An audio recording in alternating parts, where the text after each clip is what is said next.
बिस्मिल्लाहिर्रहमानिर्रहीम। अस्सलाम अलैकुम। कुरान का पैगाम में आपका खैर मुकद्दम है। आज हम सिलसिला नंबर 8 में कुरान के 2 अहम मौज़ूआत पर गुफ्तगू करेंगे।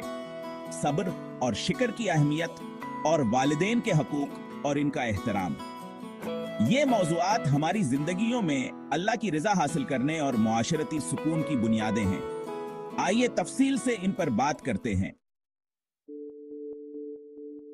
पहला हिस्सा सब्र और शिक्र क्या हमीद। अल्लाह ताला ने कुरान मजीद में बार बार सब्र और शिक्र क्या हमीद को उजागर किया है। सब्र का मतलब है आजमाइशों में साबित कदम रहना और अल्लाह मुकम्मल भरोसा करना।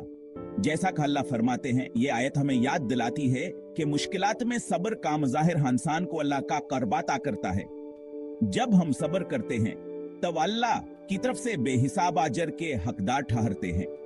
शुक्र गुजारी भी एक निमत है। अल्लाह फरमाते हैं, शुक्र गुजार इंसान हमेशा अल्लाह के नेमतों को महसूस करता है और उनका सही इस्तेमाल अल्लाह के रज़ा के लिए करता है। दूसरा हिस्सा वालिदैन के हकूक का और उनका एहतराम इस्लाम हमें वालिदैन के साथ हुस्न सलूक का और उनके हकूक की अदायगी की तलकीन करता है। अल्लाह ताला कुरान में फरमाते हैं, ये आयत हमें याद दिलाती है कह वालिदैन के साथ मोहब्बत और अदबकार शुतहल्ला कैरजा का सबब बनता है। वालिदैन की खिदमत हमारी दुनिया आखिरत में बरकत का जरिया है।